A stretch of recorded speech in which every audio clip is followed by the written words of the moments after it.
Make a buddy, you're a boy, make a buddy, you're a boy, make a buddy, you're a boy now. So I'm here to come to sell them again. 9 half straight night, 20 straight night, even straight here. Now guys, 8 halves are trading as well.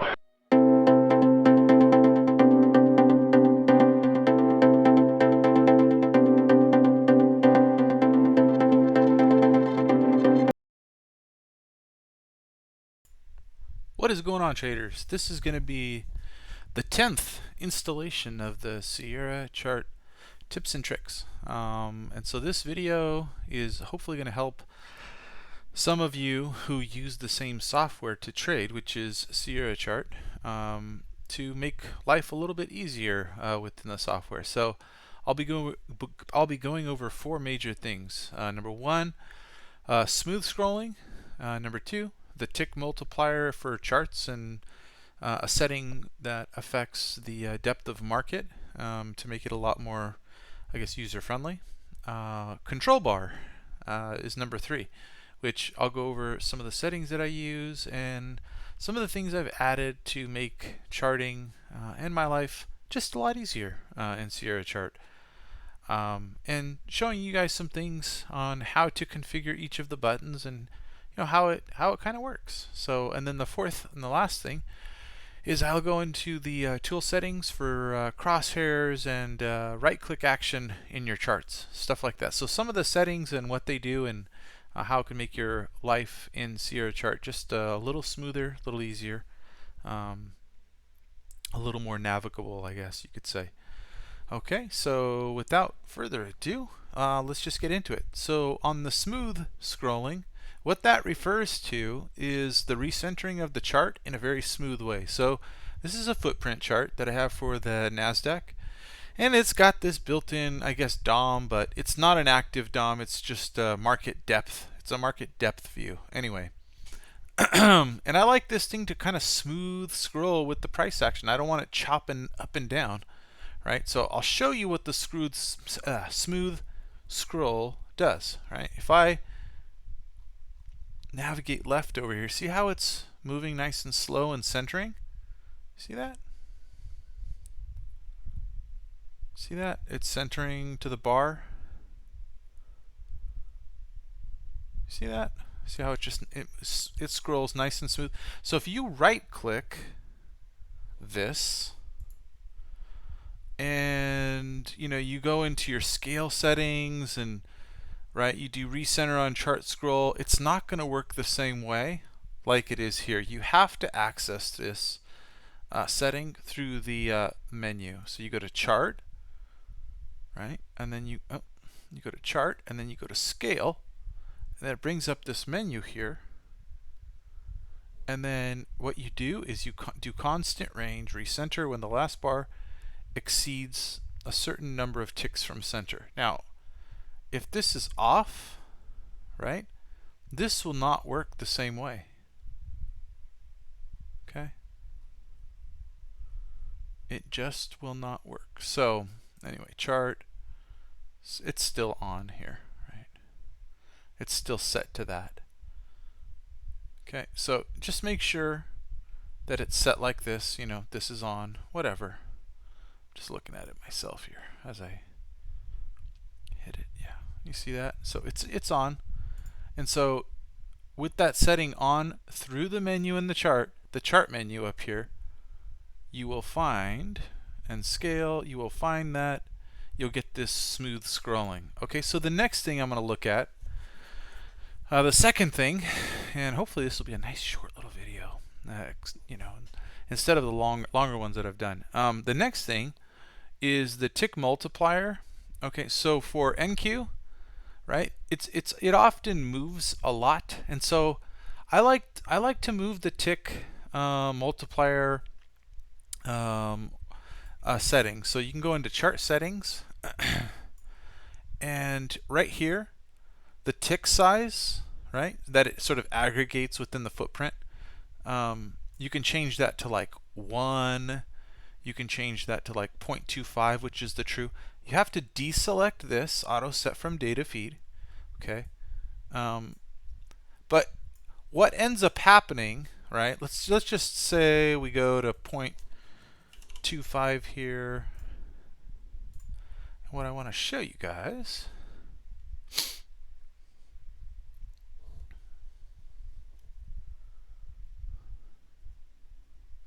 so we changed the scale, so we got to move this. Okay, so now this is set to every tick it's going to aggregate on the footprint, right? And do you notice here on this right side in the depth of market, if you were to, here, let's notice how there's a 12 here and a 2 here and a 2 here, right? So what ends up happening is if you have a DOM associated or depth of market associated with the NQ, and you make a change to this setting here to like 0.5, what happens is that the DOM doesn't aggregate the bid and ask depth, right? Which it'll just, these will all start to overlap, okay? Here, let me change something here. This is how it's set by default here. Right? So we've set this to 1/2, right? Aggregations here in the chart settings, so 1/2 point. You see that? All right, here, let's do a 1 point. It'll demonstrate what I'm trying to show you guys here a little bit better. I want to show the issue, then solve it. But I had it already set it the way I wanted to, and so it won't really okay, notice here, right, these are aggregating for 1 point, right? Now when you widen it all out, because this is aggregating in single point, the DOM, okay, if you get it to the view you want, right, to show sort of the volume nodes, now the DOM numbers are all overlapping, right? And so there is a setting in Sierra chart to change the tick size for the DOM, right? So, but here's a kind of a thought, and where that is, okay, so we've set the tick size to 1. So what some people will do is market depth, combine increment, and ticks, right? So this is actually a multiplier, okay? So if you multiply whatever the tick setting is by 1, it'll always match. Look. You see how it just adjusted over here? The 2 and 2 became 4, right? Let's look at that again. Watch. See? 2 and 2, and there's some different numbers here. But if you change this to 1, it's 1 times whatever the tick size setting is. So if you just go change that in advanced settings 3, market depth, combine increment, and ticks to 1, it's a multiple, 1 times whatever the settings is. So just leave it at 1. And then whenever you go change this tick setting, the DOM will automatically change with it, right? So that's a nice little trick to get your DOM to aggregate the bid and asks per, you know, point or whatever it is that main setting is, right? So let's go back, and you know, I like mine in 1/2 point increments is how I like to, on a day like today, it's how I like to view the NQ, right? So it'll automatically set the DOM depth and aggregate it, right? So we changed it, so we do have to change the scales because we changed the tick. Oh. See that? So now the DOM will always be aggregating the depth at that level. So it's really nice. Okay, so the third thing is the control bar. Okay, and this is, I want to tell you, like, a lot of people really don't have their control bar set up right, and it takes them too long to do things. So some of the things that I have is, like, I have this new instance of Sierra chart. So what it does is it opens up a sub instance of Sierra chart, right? And so I like to have other markets up, and so the new sub instance opens up like a 12 chart screen that goes, you know, onto a 12 chart chart book that opens up in another monitor. So that's useful, right? This chart zoom in button is useful. This is to cancel the current zoom, see it's not selectable. This other one is the hand tool, so if you want to move stuff around, that's really nice to have up there. Okay, this other one is the crosshairs, or it's called the chart values tool, right? So this is your crosshairs, okay? And this button is what I like to have on by default, right? So all it does is show these crosshairs, okay? And then this is your trend line tool. So again, this is a tool, and it could have multiple configurations. Okay, so that's what Sierra Chart calls it, a tool configuration. Usually 1, 2, 3. You can go up to a whole bunch, right? But notice I've got this tool selected up here, right? And then there's a color up here. So if I have this selected and then I click on this, it's now selecting TC1. If I click on TC2, it's now selecting TC2, and whatever TC1 or TC2 or TC3 or TC4 for this button, excuse me, for this button is configured as. So if we select that and we go to TC1, okay, you have to set these up. So, and it takes a little bit of time. So you select this, make sure you add these TC1 through TC4 buttons. Won't go into that because I'm assuming you guys have watched previous videos. So you right click the button you want to configure and you hit configure button. Okay, it's showing up on a totally different screen up there. Okay, so for TC1, this is what the properties will be. Okay, so you change the colors as you want to change them, right? And then down here, you put a description. So it's white, trend line. You can do that, whatever. And then as long as and set things like this, draw text at end, right? So get it all set up the way opaque label background, right? Horizontal align right, vertical align bottom, right? Get this how you want it, right? And then get this in here and then hit save. Boom. You've now saved the TC1. You've now saved the TC. Wow, that's weird that it just went away real quick. You've now saved the TC1 to this specific trendline button. Okay, and so same thing with TC2, right? And TC3, go through the process and hit save. Then click on TC3. Do it how you want, hit save. TC4, again, do it how you want, hit save. Okay, do that for each button, right? If you have you like drawing arrows or whatever on your chart, notice we're on TC3, right?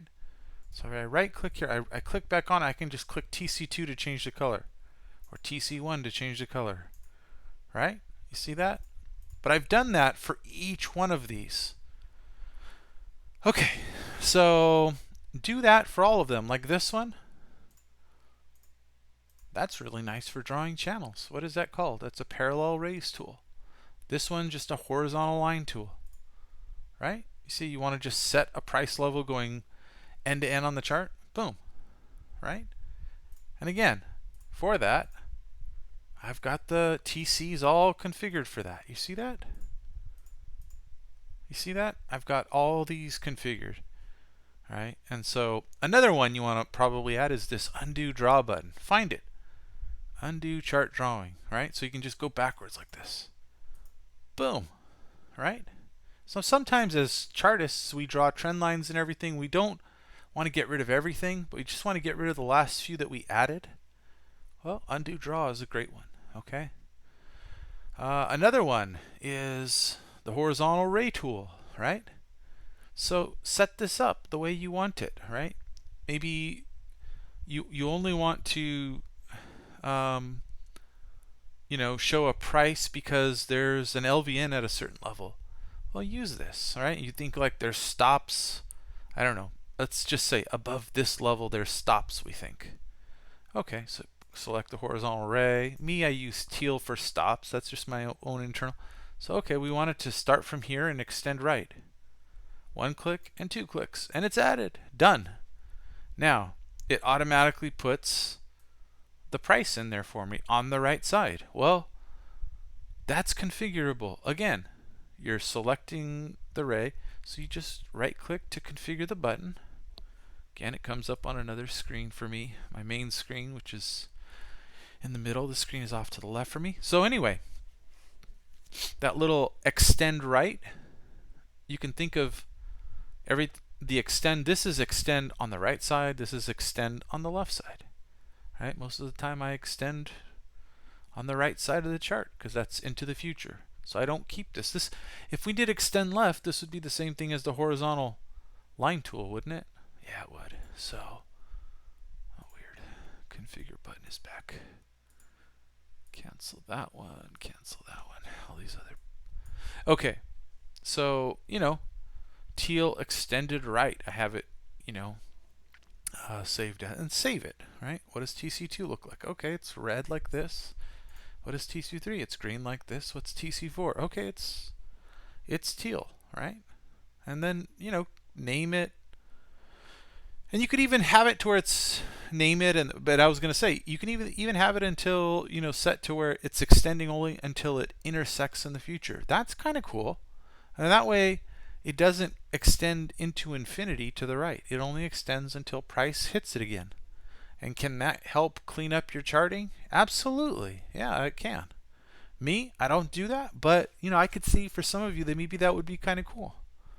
All right, so I'm just spending a little bit of time on the whatever this is called, control bar. All right, so same thing for all of these, right? This is the rectangle tool. Get all these TC1s. So configure the button. Look at TC2, TC3, TC4, right? And look at the okay, you want it to have a fill. You want the fill to be 75% transparent. Center price, labels on level, labels on the right. Get this all the way you like it every time. So spend some time on that. All right. So let's see. All right. So that's how I like these to look. All right. You want to make a red one? That's how I like it to look. A green one. There you go. White. Kaboom. Right? So see how fast that is to draw different colors. And then if you right click on the line of the box, you can modify text, and then you can say whatever, TYP was here, whatever you want to say, I don't know. And then, okay, that's where it defaults to, is on the level that you first drew it from on the right. Okay, you see that? If want to, modify this, there you go. And we've set this in the drawing up here to default that the text goes through the center of the line. All right, it's just how I like to do it. It could even be on top. It doesn't, whatever your preference is. Okay, so let's hit the undo button. There you go. See how fast that is? Another one that's cool. All right, let's just say we're drawing more stuff. All right, here's the ellipsoid tool, I believe. Yeah, ellipse tool. Right? We're doing this. Getting a little crazy, whatever. Okay, so another way to erase these quickly is instead of the undo drawing tool, erase. Erase chart drawing mode. Okay. So it'll select everything on the chart, and if you just left click it, it gets rid of it. I like this better than erase all, because sometimes I don't want to erase every drawing on this whole chart. All right, I want to just selectively quickly erase stuff, and I don't remember the order in which I added them, so the undo tool is the undo drawing tool is not that useful for me. So there's another one, right? And then also, for example, the chart values tool, right? You see that? So it just gives you the values of the chart. And you can define these, what these values are. Okay. See that? So a bunch of chart values, open, high, low, close, cumulative, all kinds of things that you can specify that this will actually show you. So chart values. And to do that, all you got to do is probably go into tools. Let's see. Tool configs. And probably the chart value tools or something. Chart calculator config. Let's see. Oh, it's been so long since I've done that. You can probably look it up. I don't remember how to do it off the top of my head. Anyway, another one here that's the tool values window. Essentially, the tool values window will give you the values for a current bar. You see that? So the price change within the bar, the open, the high, the low, the close, number of trades, all kind of cool information for the bar. So I find that, you know, if I'm looking at a specific bar, maybe it's the close or something like that, I might want to know a little bit more data about the close, right? So this is a good one, right? So this tool, what did we call it? Tool value, let's see. Tool values window. Also, this chart calculation, chart calculator tool, I find this is useful. So essentially, what this does is it allows me to click on any point in a chart, and then if I click once, release, it's a left click, click once, and then just drag it to anywhere, it'll give me the values. So in points, the percentage, the time it took,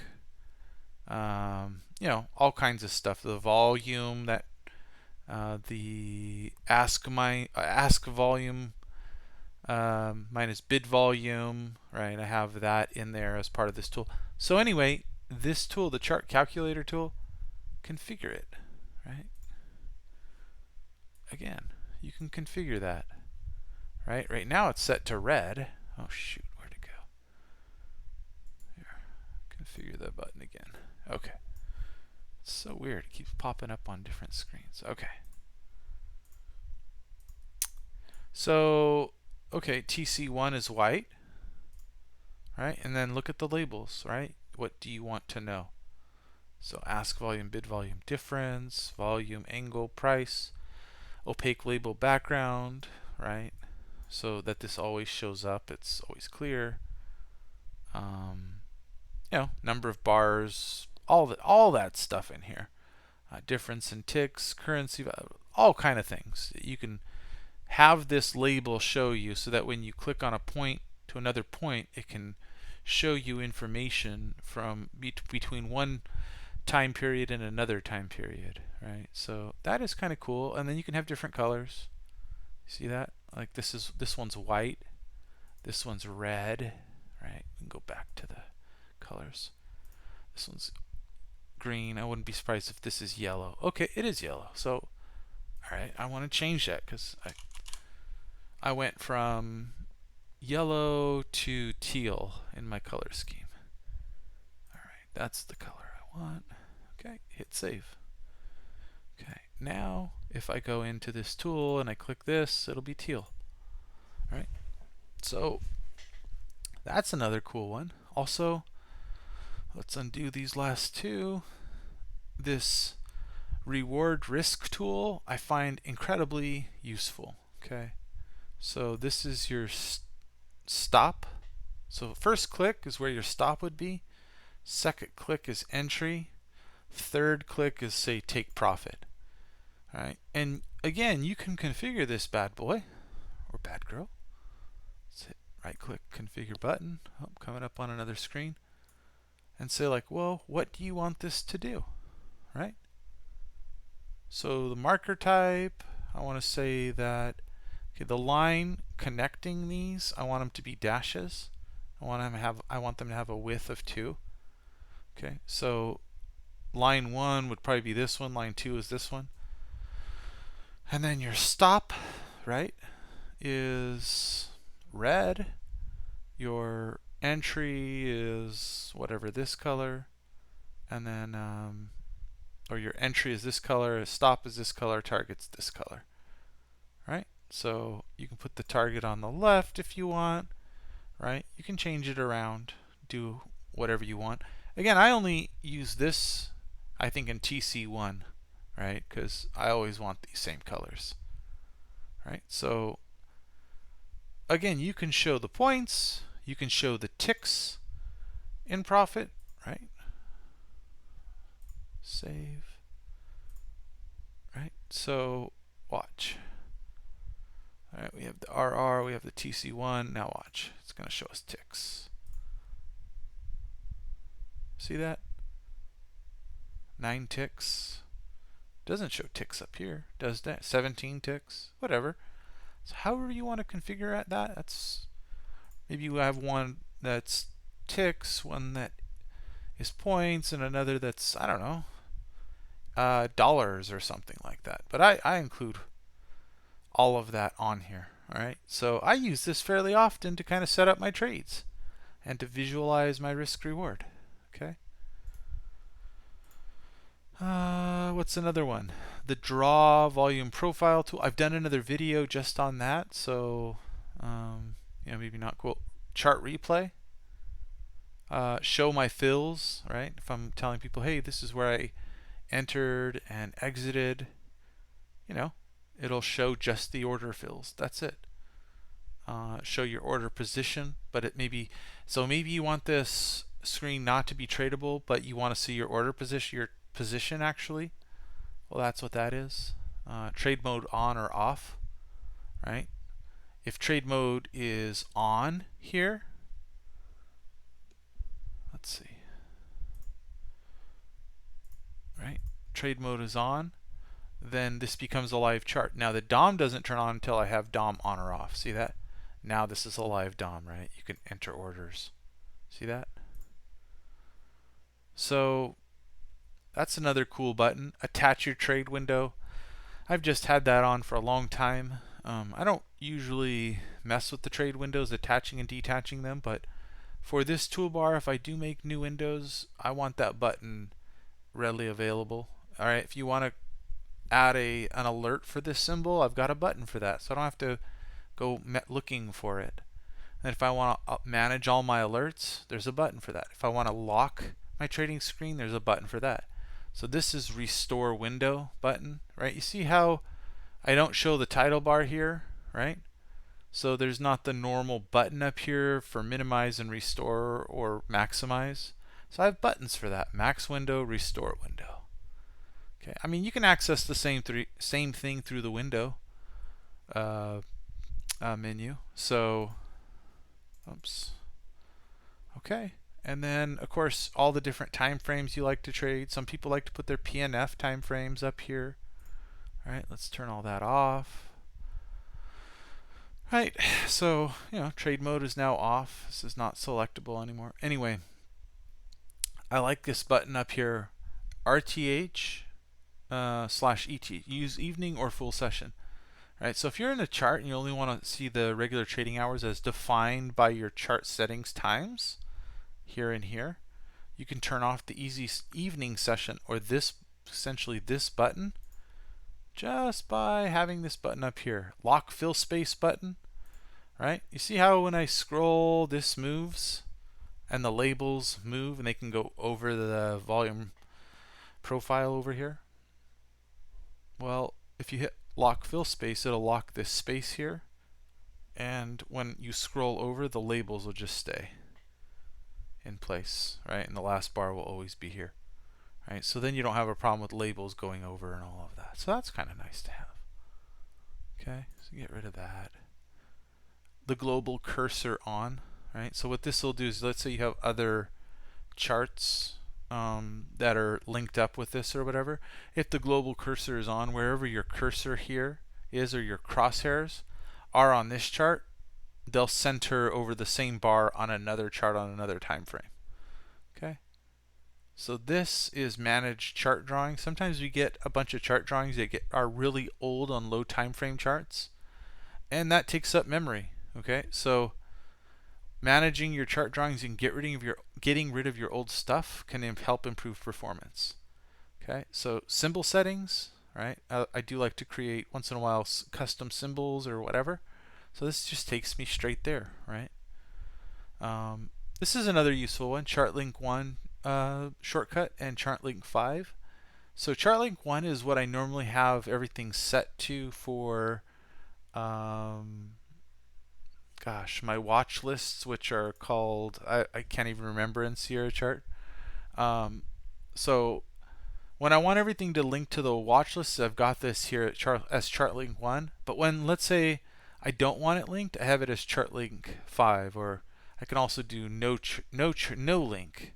And what that does is when I'm doing replays and I only want to replay a few charts really quick, what I'll do is I'll set them all to link 5, the ones I want, and then when I do the replay, which the button is where? Up, replay chart.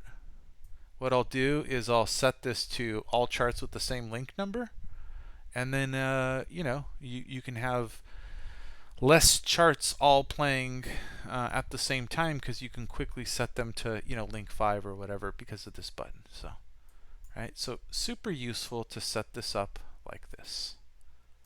The last thing, I realize that took a little bit of time with the control bars, but I think that'll help a lot of people. The last thing is the tool settings for your crosshairs and like your right-click action within a chart. Okay, so where my cursor is, you see the vertical and horizontal line, right? That's a crosshair, right? And I have a button for that. So how I have my setup is for how it defaults back to this is, okay, you see if I click this trendline tool, right, and I make this, it's still defaulted for this being on. So I can go create another one, and then I can change the color, create another one, and another one, and the tool is still on.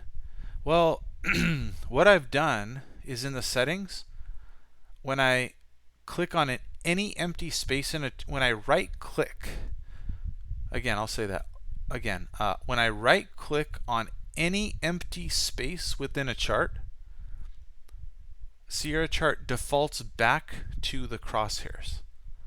And because I use the crosshair tools all the time, that's a useful setting for me to get out of this chart drawing mode. Okay, so I'm going to right click right here. See how this moved up here, right? So back on the chart values or crosshairs tool. So that is useful. So where that is as a setting is when you go into the tools and you go to tool settings. Oh, comes up on another screen again. All right. Well, maybe we do want that as big as we can make it. Is that it? All right. Yeah, I think that's it. Right there. Okay. Support left click to select chart drawings. Okay, not that. Where is it?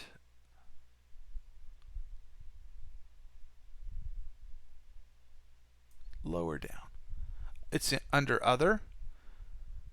And no, it's not.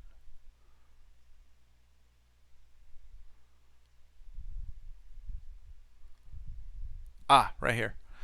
It's actually in tool options. Right click of essentially your cursor exits your current drawing tool to whatever you select here. Right, so your crosshair is your chart values tool. Okay, so every time I right click on an empty space in a chart, it exits the tool drawing mode and goes to here, the chart values tool, which again is the crosshair in Sierra Chart. Okay. Another one that I like, let me see if I can find it. Oh,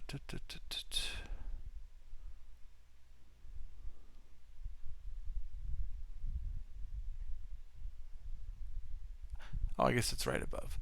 Enable delete selected drawing with right click. Okay, so what that does, if you set it to yes, is if you left click on a drawing, then right click on it, it's selected. Now if you right click, it deletes it. See that? Now that's a left click, now a right click. Left click, it's selected, now right click. Now to see it deletes it. So I think that's useful, right? If you have too many drawings and you're trying to select something and then you forget about that you're selecting something and then you're I don't know, trying to add another tool, you can mess up with that, but again, I find it's just a quick way to sort of get rid of drawings that you don't want. So anyway, that's it. That's the tips and tricks. Hope you guys had a lot of success trading this weekend. And if you have questions about this video, I really would prefer if you guys come into our Discord, the Trade Your Plan Discord. There'll be a link in the description. There's also a link on my Twitter. There's a link also on my YouTube About page. There's a link, or a Discord invite, I should say, in my Twitch, which I'm hardly using anymore. So there's invites all over the place. And in there we have an area specifically for Sierra chart questions, or people will sometimes share their chart book setups.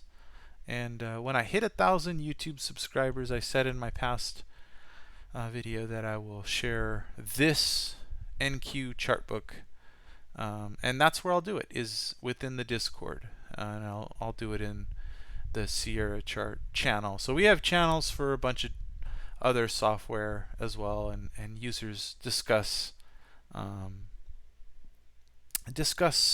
solutions, and if people have questions about various software. And it's growing. The Discord is over 500 people, so the more it grows and we get a wider user base of helpful people discussing their software, a lot of those channels will fill up with information, hopefully. But right now we have a lot of Sierra chart users, a lot of TradingView users, and there's a few others in there that have some information. But anyway, head over there and ask nicely, because it is all free, and the whole Discord it's a free Discord. It will remain a free Discord despite people's not objections, but doubts that it will remain free. It will remain free. It's just going to be a resource, and it's a place where traders congregate and just discuss markets in a nice environment. So anyway, we spend a lot of time in there during the day. We trade with our buddies and etc. So head over there and check it out. Especially if, like I said, if you have questions about this video specifically, or other questions about Sierra chart. If I don't know the answer, there's usually other people in there that are far more knowledgeable than myself that do know the answer. So it's just a really cool place to talk about the thing we love, which is trading, and software is undoubtedly a big part of that. So anyway, have a great weekend. Take it easy.